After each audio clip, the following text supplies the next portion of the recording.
What if I told you that the most iconic event in global sports, the World Cup, might soon be owned by private investors?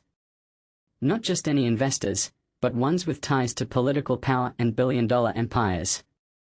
This isn't just a financial move, it's a seismic shift in how we think about the soul of the game. Let me break this down for you. FIFA President Gianni Infantino has dropped a bombshell.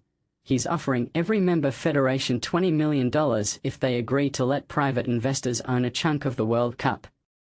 But here's the kicker: this isn't just about money. It's about control. Imagine a scenario where a corporate board decides when and how the World Cup is played, what rules apply, and even how much you pay to watch it. That's not soccer, it's a shareholder meeting with a trophy.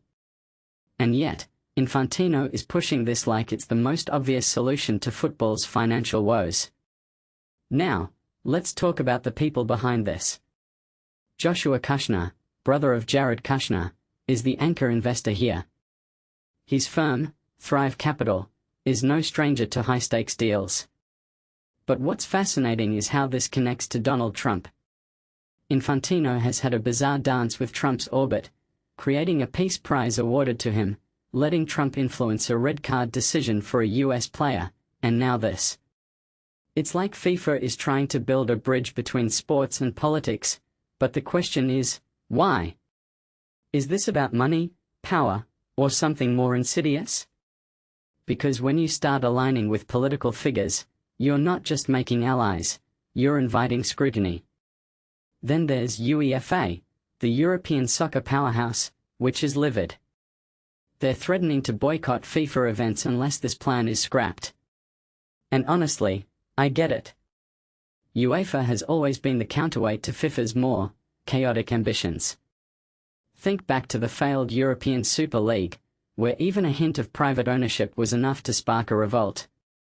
This feels like the same battle, but now with bigger stakes. If UEFA pulls out, the entire structure of international soccer could collapse. But here's the thing: FIFA's one-member, one-vote system means the smaller federations, the ones with little say in the game, could be swayed by a $20 million offer. That's not just a power play, it's a power grab. And let's not forget the fans. When British Prime Minister Andy Burnham said, "Football does not belong to investors," he wasn't just speaking for his country. He was echoing a global sentiment that the World Cup is sacred. But what happens when that sacredness is monetized?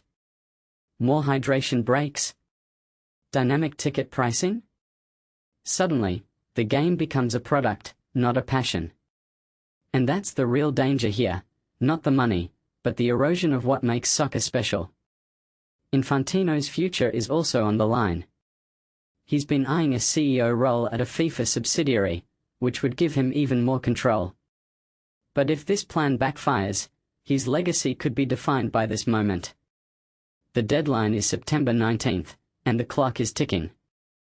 Will the federations fall for the $20 million carrot, or will they unite to stop what they see as a betrayal of the game? Either way, this isn't just about FIFA, it's about the future of football itself. And that's a story worth watching closely.